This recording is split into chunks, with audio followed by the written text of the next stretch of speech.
Hey, it's Benji Cole, son of Al Cole from CBS Radio and host of the syndicated talk show, People of Distinction. The talk that gives you an in-depth view of some of the most dynamic, intelligent, and successful people on the planet. Run to our website, alcoleenterprises.com for more info. Email me through benji@alcoleenterprises.com if you'd like to get involved with what we have going. And as always, please continue to like and follow our broadcasts. People of Distinction is internationally syndicated solely due to the love and support that you all continue to give. We're available across all major distributors, and as long as you keep following, we're going to continue to put out the content. Now sit back and strap in, because on the line with us today, we have the impressive Tony Vaughan. Now, Tony is being joined by his son, Jarvis, and we're going to be discussing Tony's incredible book, I Can Read. It's Amazon, it's Barnes & Noble, it's a lot of other places, man. I'm telling you, you're going to want to type it into a search bar and be greeted with all of it. And while you're at it, make sure to stay in the loop, okay? Because Tony has a lot happening right now. There are more books still on the horizon that you're going to want to get your hands on. Now, still in creation, not available for purchase just yet, but check back in frequently. Like I said, type it into a search bar. You're going to be greeted with it. Head on over to his Amazon and Barnes & Noble pages. But also, check out his IG. Head on over there, search I Can Read by Tony Vaughan. Once we start to discuss it, you're going to understand the benefit that it offers. And before I go any further, I want to quickly take this opportunity and point out the fact that Tony was brought to us by one of the best publishing firms in the business, Author Reputation Press.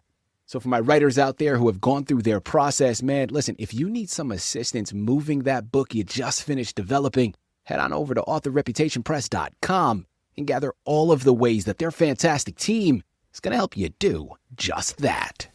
And listen, man, it is a pleasure to have Tony and Jarvis here on the line. People, man, listen, imagine having a dream that lights you up inside, right? It gets you motivated, man. It is powerful, only to then hit a wall you never saw coming. Yeah, y'all can't see me right now, but I got my hands up because that's happened to me before, and I'm sure it's probably happened to you as well.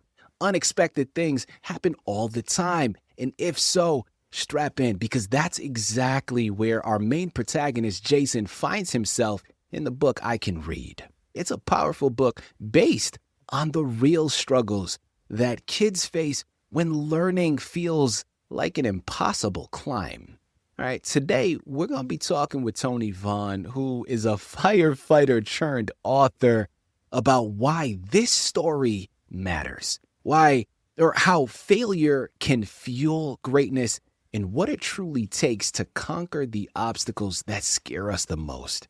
Sit back and strap in, man. I promise you, this is much more than an entertaining read. It is going to provide wisdom to every single reader that picks it up. And by the time we've concluded, you're going to add yourself to that growing list. I promise you that much.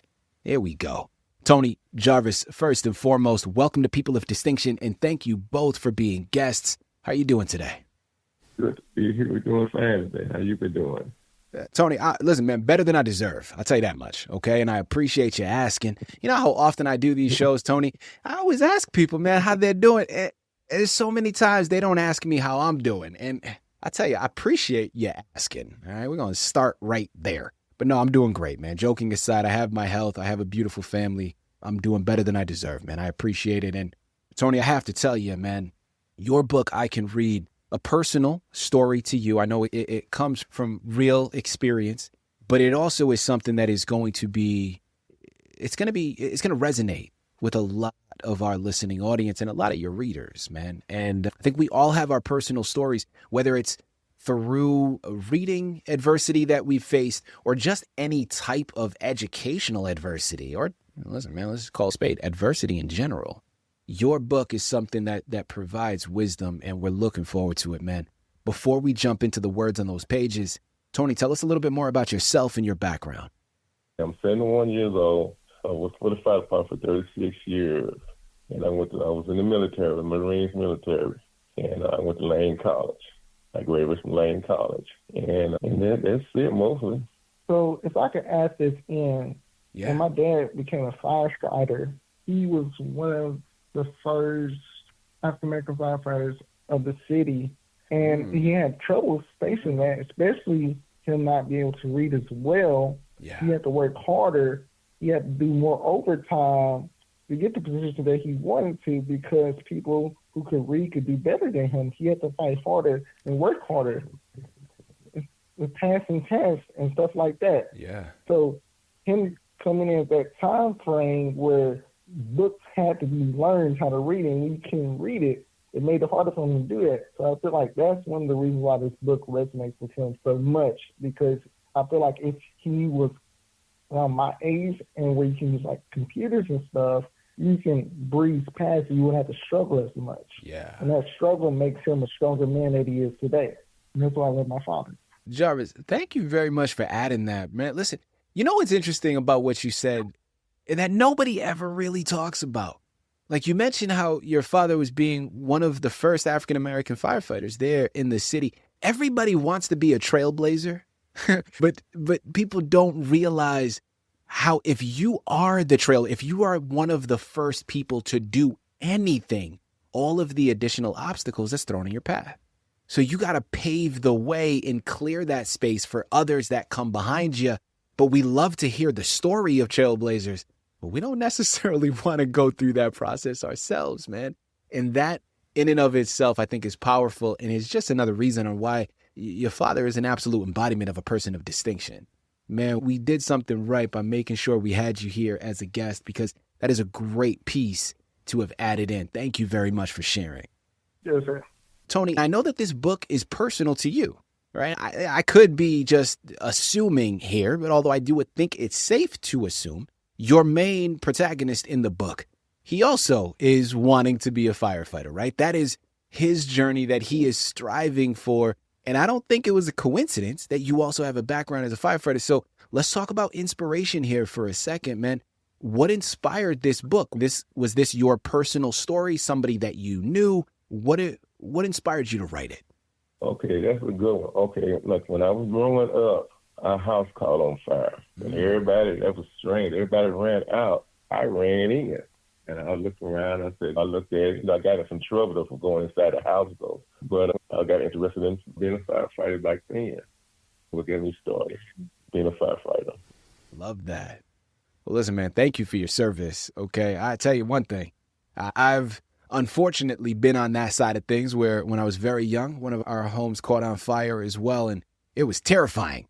I'll tell you one. Listen, man, more power to you, because I'm not brave enough to run into a burning building. I'll tell you that much. Now I'm going to stay out on the sidewalk. I'm going to watch it, and I'm going to pray for the best, because you are a better man than me and much more brave, man. I appreciate you doing that. Tony, let's learn more about your book, man. I Can Read. Tell us about it so we know what to expect. I'm trying to get kids back off into reading. Because nowadays, they need to read more and more, because it's more computerized now in this world. Yeah. So like when I was coming up, it was a little simple, but now they're getting harder and harder. And these kids don't want to read no more, because all these computers, they can start pushing buttons, don't want to read it. It answers all the questions for them. And I don't like that. And like I said, when I was in the fire department, we went to different schools, talk about certain things and stuff like that. And we read books to them. And I can look and tell a lot of people could not read. That's bothering me very much. Yeah, no, absolutely. Listen, man, it's tough, all right? Because I recognize this now as a father myself. And I'm still very early in my parenthood. But I understand that I don't want my children to be so engulfed in technology that they're missing a lot, whether it's just missing individual moments or having that detriment like you're talking about from a learning perspective and being almost handicapped to a certain degree.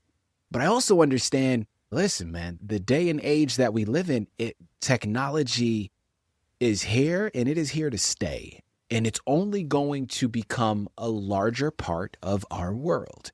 So I also understand that I can't take the technology and the devices completely away from my children, because then I'm handicapping them in another direction, because they're going to need that technology to be engulfed in the future that this presents. Honestly, we look at AI, we look at a lot of the technology and how it's developed.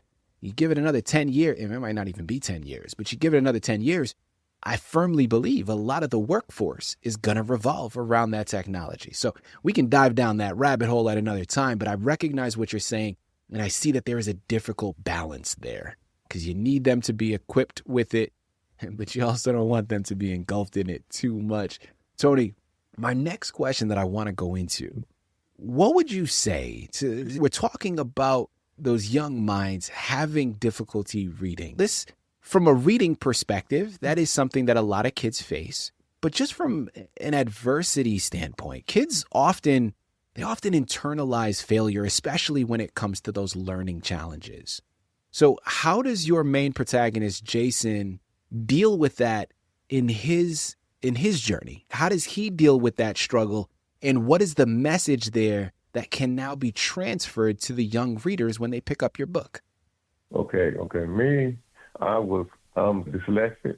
Okay. And I was hard to read, and I had to study. I was disappointed in myself doing things. Some things I wanted to do, I couldn't do it because I couldn't read. And that kind of bothered me very much. And the kids now, I'll try to say the kids now, it's not, say, a shame to tell people you need help. If you can't read like you want to, ask somebody to help you. So I got a little small part-time job, and I'm doing now. And some things I still cannot read like I really want to. But if I go to something, I see something I don't understand, I ask. And believe it or not, they do help me. You know, I'm now learning, and I gotta do what I gotta do. All that is just don't be scared to ask people to say some help. Love that. That's all right. People, it's Amazon, it's Barnes & Noble, it's a lot of other places. Remember, the book is entitled I Can Read by Tony Vaughan. You're going to want to pick up your copies today. Check back in. Remember, there's more coming in the future, and you want to be the first to pick up copies once they're released. Remember to check out his IG, I Can Read by Tony Vaughan. Stay on top of everything that this man has going on, and I promise you, the wisdom, the gems that we're discussing, that's the tip of the iceberg. There's a lot more that you're going to be able to learn when you pick up copies of this fantastic book. Tony, I want to continue to dive down this rabbit hole of learning from this and tips to be gained here.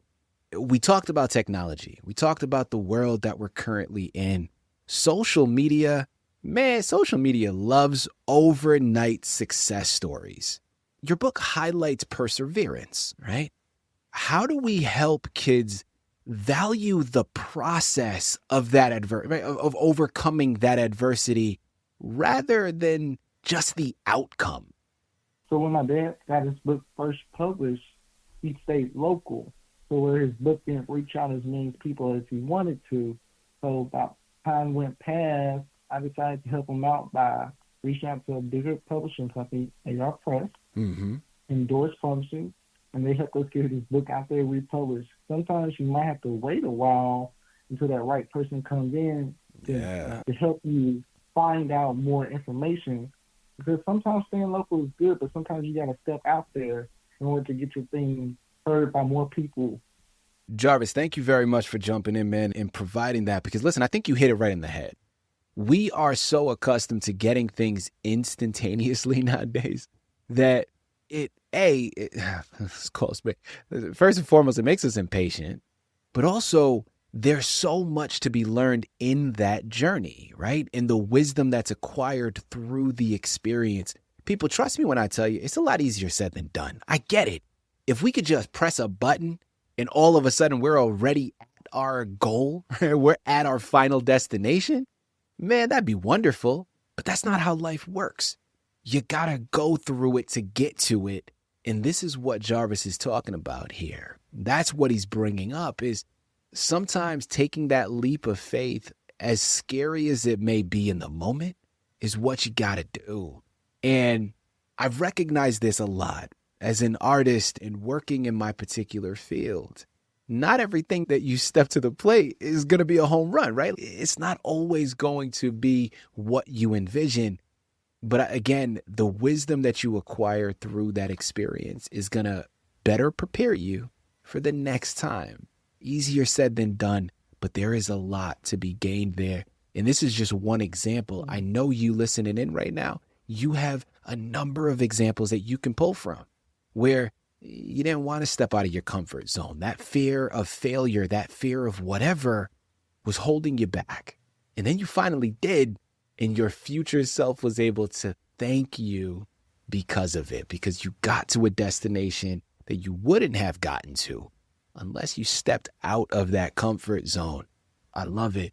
Tony, as we start to close out of here, man, what would you say was a highlight for you? Throughout this writing process, creating this book, getting it published, what was a highlight? Or if not a highlight, something that surprised you that you weren't anticipating before you started? Started writing a book. That was a good one. Okay, this really happened. Okay, no, this came to me in a dream. This book did. Like I said, I always want to write it one, but this book, I was sleeping, it just came all over my body, and it did a whole did everything. Told me how to write it out and how to put it together and everything. And the only thing I can say is the Lord did that for me. And this is what He want me to put out, and this is what I'm going to put out. Let them know you can do it. Don't be scared. I love that. Tony, listen, man, I love what you just said. And I was thinking of this earlier, but as we close now, it's the perfect time to bring it up. I want to say, like I said jokingly at the beginning of the interview, although I meant it. Yeah, I added it in for levity, but I definitely meant it. I'm not running into any burning buildings, man. I'm not brave enough for that. But you know what's interesting is listening to you speak, having the conversation between you and Jarvis. I want to thank you, man, for reminding us that, listen, sometimes the bravest thing that we can do in life isn't running into a burning building. That's pretty damn brave, but it's probably not the bravest. Sometimes it's facing the challenges that we carry inside of us. Your book, I Can Read, isn't just a book, man. It is a spark for anyone who's ever doubted themselves. To our listeners listening in right now, man, if this conversation lit something up inside of you, which I know it has because it has within me, you got to go and share it. Share this episode. Purchase your copies today. Get involved and make sure to buy it as a gift for someone else, man, because whether they're articulating or not, I promise you, other people, they need to hear this message. The world needs more stories where struggle doesn't mean defeat, and actually it means fuel. So, Tony, I'm going to say it to you, man. Listen, keep writing, keep inspiring, and keep proving that heroes come in all kinds of stories. And this is just one of them, man. We're looking forward to the future projects. People, head on over there, pick up your copies. Remember, check out his IG, I Can Read by Tony Vaughan. You can thank me later. Tony, Jarvis, this has been an absolute pleasure, man. Thank you both for being guests with us here through People of Distinction. Thank you very much.